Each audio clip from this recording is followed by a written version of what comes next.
Good morning students. आज हम chapter number 5 पूर्ति की अवधारणा कंसेप्ट ऑफ सप्लाई पढ़ेंगे। कंसेप्ट ऑफ सप्लाई पढ़ने से पहले हम एक बार कंसेप्ट ऑफ डिमांड मांग की अवधारणा को रिवाइज कर लेते हैं, क्योंकि मांग और पूर्ति एक दूसरे से जुड़े हुए हैं। मांग है तभी पूर्ति है, और पूर्ति इसलिए की जा रही है क्योंकि मांग है। हमने मांग में पढ़ा था कि एक उपभोक्ता किसी वस्तु को खरीदने के लिए तत्पर है उसी निश्चित कीमत पर और उसी निश्चित समय में, तो वो मांग कहलाती है। ऐसे ही पूर्ति में भी उपभोक्ता की जगह कौन है? विक्रेता। एक विक्रेता किसी वस्तु को उसी निश्चित कीमत और निश्चित समय में बेचने के लिए तत्पर है, तो वह पूर्ति बन जाती है। फिर दो वर्ड्स आते हैं, स्टॉक और पूर्ति, सप्लाई। स्टॉक और सप्लाई में क्या डिफरेंस है, या स्टॉक और पूर्ति क्या होता है? दोनों में डिफरेंस है। डिफरेंस ये है कि जो स्टॉक होता है वो हम जमा करके रखते हैं। वो आपने सुना होगा किसने इस वस्तु का स्टॉक कर रखा है। स्टॉक मतलब उसने उसको बचा के जमा करके रखा है, स्टोर करके रखा है। और सप्लाई क्या होती है कि निरंतर चलती रहती है बाजार में, वो पूर्ति होती है। तो स्टॉक पूर्ति का एक भाग है। स्टॉक जो है वो सकंद है, स्टॉक की अवधारणा है, और जो पूर्ति है वो प्रवाह की अवधारणा है। प्रवाह मतलब होता है जो एक बिंदु से दूसरे बिंदु तक प्रवाहित हो रही है, बह रही है। और स्टॉक होता है जो एक निश्चित टाइम में रखी हुई है, उसे हम स्टॉक कहते हैं। जैसे आपको मैं एग्जांपल से समझाती हूँ। एक टैंक है पानी का, उसमें पानी रखा हुआ है, तो वो स्टॉक है। और अगर नल है तो नल से जो पानी बह रहा है तो वो प्रवाह है। ऐसे ही जो स्टॉक है, जो रखा हुआ माल है वो स्टॉक है, और जो बाजार में बिक रहा है वो पूर्ति है। अब हम पढ़ेंगे पूर्ति को प्रभावित करने वाले तत्व। आपको याद होगा कि हमने पढ़े थे मांग को प्रभावित करने वाले तत्व, जिसमें हमने पढ़ा था वस्तु की कीमत, दूसरी वस्तु की कीमत, उपभोक्ता की आय, मौसम, जनसंख्या। ऐसे ही पूर्ति को भी प्रभावित करने वाले कई तत्व होते हैं। सबसे पहला वस्तु की पूर्ति, वो वस्तु की कीमत। वस्तु की कीमत कैसे? कुछ वस्तुएं होंगी जो बाजार में जिनकी कीमत ज़्यादा होगी, तो जब ज़्यादा कीमत होगी या जिनकी मांग ज़्यादा होगी, और मांग ज़्यादा होने से कीमत बढ़ जाती है, हमने पढ़ा था। अब अगर उनकी कीमत ज़्यादा है तो एक विक्रेता क्या सोचेगा? वो सोचेगा मुझे लाभ कमाने को मिलेगा, तो वो उसी वस्तु का उत्पादन करेगा जिसकी कीमतें ज़्यादा हैं बाजार में, से उसे ज़्यादा से ज़्यादा लाभ मिले। तो जब वस्तु की कीमत बढ़ जाएगी तो पूर्ति भी बढ़ जाएगी। दूसरा है दूसरे वस्तुओं की कीमत। दूसरे वस्तुओं की कीमत हमने पढ़े थे दो वस्तु, स्थानापन्न वस्तुएं और पूरक वस्तुएं। स्थानापन्न वस्तुएं कौन सी होती हैं? जब एक वस्तु की जगह दूसरी वस्तु का उपयोग किया जाए उसे हम स्थानापन्न वस्तु कहते हैं, जैसे चाय और कॉफी। और पूरक वस्तुएं कौन सी होती हैं? जिसको एक का प्रयोग दूसरे के बिना नहीं किया जा सकता, जैसे चॉक एंड डस्टर, पेट्रोल और गाड़ी। ठीक है, अब इसमें कैसे काम करेगी पूर्ति? अगर चाय की कीमतें बढ़ जाएं और कॉफ़ी की कीमतें कम हो जाएं, तो किसकी मांग ज़्यादा है? चाय की ज़्यादा है, उसकी कीमतें बढ़ गई हैं, तो अब उसकी पूर्ति भी बढ़ जाएगी, क्योंकि चाय बनाने से उसको ज़्यादा फायदा होगा। ऐसे ही पूरक वस्तुओं में भी अगर किसी की कीमतों में बढ़ जाती है, जैसे अगर पेट्रोल बढ़ गए तो कार की पूर्ति जीरो हो जाएगी। क्यों? क्योंकि अगर पेट्रोल के दाम बढ़ जाएंगे तो कोई कार खरीदने को तैयार ही नहीं होगा, तो पूर्ति पर अलग प्रभाव पड़ेगा। तो इस कारण से पूर्ति प्रभावित होती है। नेक्स्ट है तकनीक और प्रौद्योगिकी परिवर्तन। तकनीक और प्रौद्योगिकी परिवर्तन में कैसे होगा कि अगर तकनीक पुरानी वाली इस्तेमाल कर रहे हैं तो पूर्ति कम रहेगी, और अगर नई तकनीक का उपयोग करेंगे तो पूर्ति ज़्यादा आएगी। मतलब नई मशीनें प्रयोग में लेंगे तो वो मशीनें ज़्यादा उत्पादन कर सकती हैं, और अगर हम पुरानी मशीनें उपयोग लेंगे और पुरानी तकनीक उपयोग में लेंगे तो वो उत्पादन कम करेगी। विशेष अवसर कब होते हैं? अगर शादी है तो शादी में भी कई वस्तुओं के दाम बढ़ जाएंगे, उनकी पूर्ति बढ़ जाएगी। तो शादी जैसे विशेष अवसरों के लिए पूर्ति बढ़ा दी जाती है। आगतों में गुणता का मतलब ये है कि अगर जैसे बीज हैं, अगर अच्छी किस्म के बीज होंगे तो उत्पादन ज़्यादा होगा तो पूर्ति ज़्यादा होगी। परिवहन लागतें, अगर टाइम पर सही परिवहन लागतें मिल जाएं, परिवहन लागतें मतलब परिवहन मिल जाए और कम पैसों में सामान पहुंचाने को तैयार हो जाएं, तो आप ज़्यादा से ज़्यादा सामान दूसरी जगहों पे भेज पाएंगे, तो पूर्ति बढ़ जाएगी। जैसे आपको ट्रक है, ट्रक वाला तैयार हो गया कम पैसों में सामान ले जाने के लिए, तो आप उस ट्रक में ज़्यादा से ज़्यादा सामान रख कर दूसरी जगह भेज सकते हैं, तो वहाँ पे पूर्ति बढ़ जाएगी। अब हमने जैसे वहाँ मांग का नियम पढ़ा था, तो यहाँ हम पढ़ेंगे पूर्ति का नियम। मांग का नियम क्या कहता था? अन्य बातें समान रहने पर कीमत के घटने पर मांग बढ़ जाती है और कीमत के बढ़ने पर मांग घट जाती है। मतलब मांग और कीमत के बीच में विपरीत संबंध पाया गया है। याद है ना, मैंने आपको समझाया था। और अगर नहीं समझ आया तो एक बार दोबारा समझ लेते हैं। देखिए, हमने क्या पढ़ा था? मांग के नियम में कीमत के घटने पर मात्रा बढ़ जाती है और कीमत के बढ़ने पर मात्रा घट जाती है। एरो किस दिशा में? विपरीत दिशा में। इसका मतलब इन दोनों के बीच में कैसा संबंध पाया गया? इन दोनों के बीच में विपरीत संबंध पाया जाता है। वैसे ही पूर्ति का भी नियम है।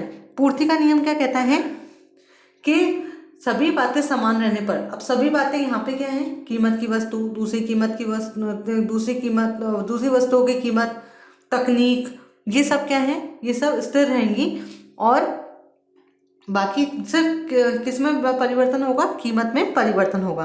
तो ये क्या कहता है? ये कहता है कि अगर कीमत बढ़ जाएगी तो पूर्ति बढ़ जाएगी, और अगर कीमत घट जाएगी तो पूर्ति भी घट जाएगी। ऐसा क्यों हुआ? देखो, अगर कीमत घट रही है तो अगर हम ज़्यादा सामान बेचेंगे बाजार में तो उसकी कीमतें और घट जाएंगी, तो लोगों को नुकसान हो जाएगा।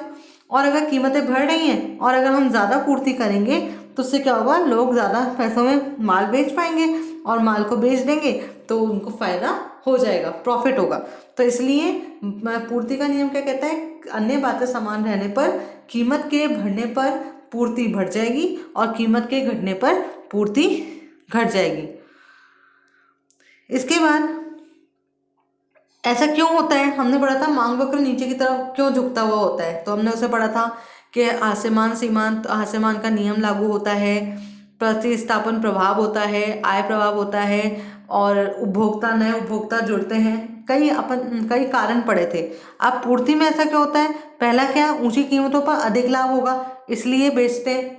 मैंने आपको बताया ना कि जब कीमतें ज़्यादा होंगी तब ज़्यादा बेचा जाएगा क्योंकि उसे अधिक लाभ मिलेगा। नए उत्पादक आ जाते हैं एकदम से पूर्ति बढ़ाने के लिए, नए लोग आ जाते हैं, वो सोचते हैं प्रॉफिट मिल रहा है तो हम भी ज्वाइन कर लेते हैं मार्केट को और प्रॉफिट का फायदा उठा लेते हैं। और दीर्घकाल और अल्पकाल, दो काल होते हैं। अल्पकाल छोटा होता है, दीर्घकाल बड़ा होता है। दीर्घकाल में हम कहीं भी कुछ भी परिवर्तन कर सकते हैं, कोई भी चीज़ स्थिर नहीं होती, तो उसमें क्या होता है? उसमें पूर्ति को बढ़ा पाना आसान हो जाता है, इसलिए पूर्ति को हम बढ़ा देते हैं। अब हमने वहाँ पढ़ा था मांग अनुसूची। तो जब मांग अनुसूची होती है वो क्या बता रही थी? मांग और कीमत के बीच में संबंध को बता रही थी, जो हम तालिका बनाकर प्रस्तुत कर रहे थे। ऐसे ही पूर्ति अनुसूची भी होती है, जो क्या बताती है कि विभिन्न विभिन्न कीमतों पर विभिन्न विभिन्न पूर्तियां कैसे की गई, मतलब पूर्ति और कीमत के बीच में संबंध को दर्शाती हैं। देखिए, ये हमारा पूर्ति वक्र है, ये यहाँ से चालू हो रहा है, ये ऐसा नहीं होता, इसमें ये ऐसे चालू होगा, हमेशा 0 से चालू होगा। ये आपका पूर्ति वक्र है, ये ऊपर की तरफ जाता है। इसका मतलब ये है कि कीमत के बढ़ने पर पूर्ति बढ़ जाती है। ये P1, ये P2, जैसे ये कीमतें बढ़ी आपकी पूर्ति भी बढ़ गई Q2। ठीक है, यहाँ तक आपको समझ में आया होगा। अब आगे चलते हैं। अब हमने वहाँ पढ़ा था मांग में व्यक्तिगत मांग अनुसूची और बाजार मांग अनुसूची। व्यक्तिगत मांग अनुसूची क्या होती थी कि एक व्यक्ति के द्वारा किसी वस्तु को उसी निश्चित कीमत पर लेने के लिए वो तत्पर हो उसी समय में, तो वो व्यक्तिगत अनुसूची होती थी। और बाजार अनुसूची जब कई उपभोक्ता उस वस्तु को अलग अलग विभिन्न कीमतों पर निश्चित समय पे लेने के लिए तत्पर हो, तो वो क्या बन जाती थी? बाजार मांग अनुसूची बन जाती थी। ऐसे ही पूर्ति बन जाएगी। पूर्ति में भी दो होंगी, व्यक्तिगत पूर्ति अनुसूची और बाजार पूर्ति अनुसूची। व्यक्तिगत पूर्ति अनुसूची में क्या होगा कि एक विक्रेता एक निश्चित समय पर एक निश्चित कीमत पर वस्तु को बेचने के लिए तत्पर है, और जब बहुत सारे विक्रेता एक निश्चित समय पर निश्चित कीमत पर उस वस्तु को बेचने के लिए तत्पर हों उसी बाजार में, तब वो क्या बन जाएगी, बाजार अनुसूची बन जाएगी। इस तालिका से हम अच्छे से समझ सकते हैं। इसमें एक साल ये रखा है, फर्म ए है और फर्म बी है, दोनों अलग अलग फर्म है और दोनों बिस्किट के पैकेट को अलग अलग कीमत पर अलग अलग मात्रा में बेच रही हैं। तो आप देख सकते हैं इस तालिका में जैसे ही कीमतें बढ़ रही हैं 10, 20, 30, 40, वैसे ही पूर्ति भी बढ़ रही है। यहाँ देखिए फर्म बी में भी जैसे जैसे कीमतें बढ़ रही हैं वैसे वैसे पूर्ति बढ़ रही है, जैसे जैसे कीमतें कम हो रही है वैसे वैसे पूर्ति भी कम होती जा रही है। जब हम ए और बी को जोड़ देंगे तो क्या बन जाएगा, हमारा बाजार अनुसूची वक्र बन जाएगा, जो कैसा बनेगा, इलास्टिक बनेगा, लोचदार बनेगा, बड़ा बनेगा। और कैसे निकलेगा, हमने वहाँ पे ही पढ़ा था कि मांग वक्र और व्यक्तिगत मांग वक्र से बाजार मांग वक्र कैसे बनेगा, जब हम दोनों व्यक्तिगत मांग वक्रों का क्षितिज योग करेंगे तो हमें क्या प्राप्त होगा, बाजार मांग वक्र प्राप्त होगा। उसी तरीके से यहाँ पर भी क्या होगा, जब हम व्यक्तिगत उत्पादक या फर्म के जो पूर्ति वक्र हैं उनको जोड़ देंगे तो हमें क्षितिज योग से क्या प्राप्त होगा, बाजार अनुसूची या बाजार पूर्ति वक्र प्राप्त होगा। देखिए इस तालिका में हमने क्या करा, जोड़ दिया 300 और 400, 700, तो 10 रुपये में 700, 20 रुपये में 1000, 30 रुपये में 1300 और 40 रुपये में 1600। जैसे जैसे कीमतें बढ़ी मात्रा बढ़ती चली गई।